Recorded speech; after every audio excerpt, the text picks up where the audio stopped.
He opened the case. Beneath the newspapers were all pounds sterling. The boss was quite satisfied, handing over his own package. After confirming it was correct, both parties completed the transaction. At that moment, the girl got into an argument with the store clerk. The instant the boss turned his head, Roy completed the switch. Watching the boss leave with the case, he instructed his assistant to tail him all the way until the other party boarded the plane. A series of smooth operations, netting them $100,000. But as soon as they returned to the car, the boss came chasing after them. Roy, disregarding the danger, forcefully shook him off. He drove at full speed, barely managing to escape. The first thing he did after getting out of the car was to give his assistant a stern lecture. It must have been this guy slacking off, not watching the other party board the plane. But Frank spoke with confidence. In their line of work, the most feared thing was having a burden behind them. Roy not only broke the rules, but also possibly endangered his daughter. The two had no criminal record. They could go to another place to lay low. But his daughter, because of a fight, left information at the police station. Upon learning this, Roy handed all the money to Frank. He sent his daughter back to his ex-wife, planning to wash his hands of it all. But that night, his old condition relapsed again. He called his psychologist, only to find out the other party was on vacation and didn't leave any medication at all. With no other choice, he had to endure the nausea, sorting out the medicine packaging from the trash can. Early the next morning, he rushed to the pharmacy like a madman, but the staff said these were just health supplements. He couldn't believe it. Rushing to the medicine cabinet, seeing the outer packaging of the drugs, only then did he realize he had been scammed badly. He was furious, finding the psychologist to argue, but the other party said he didn't need to take medicine at all. The frequent symptoms were nothing more than a psychological effect. To comfort him, the doctor mentioned the girl, but thinking about how he had harmed her, Roy cried bitterly. At the doctor's suggestion, he mustered the courage to apologize to his daughter. But as soon as the two returned home, the boss had been waiting for a long time to settle this matter. Roy agreed to hand over all his savings. He told his daughter to get the money from the toy dog, taking the opportunity to tell her to run. The girl came back without taking the money. Instead,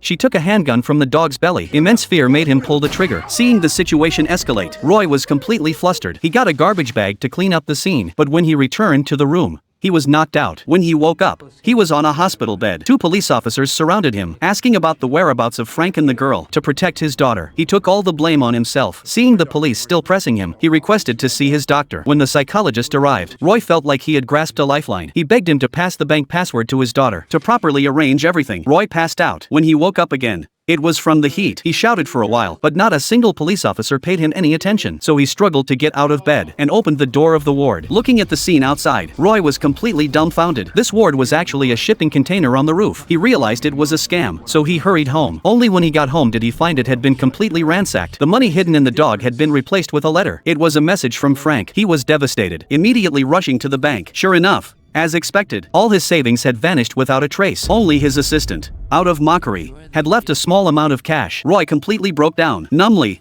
he found his ex-wife, but when he mentioned their daughter, the other party looked completely baffled. It turned out the two of them never had a child at all. A year later, Roy opened a carpet store. A boy, preparing to get married, came to the store to choose a carpet. But when his fiancée appeared, the two were completely stunned. It turned out this girl was actually the scammer from back then.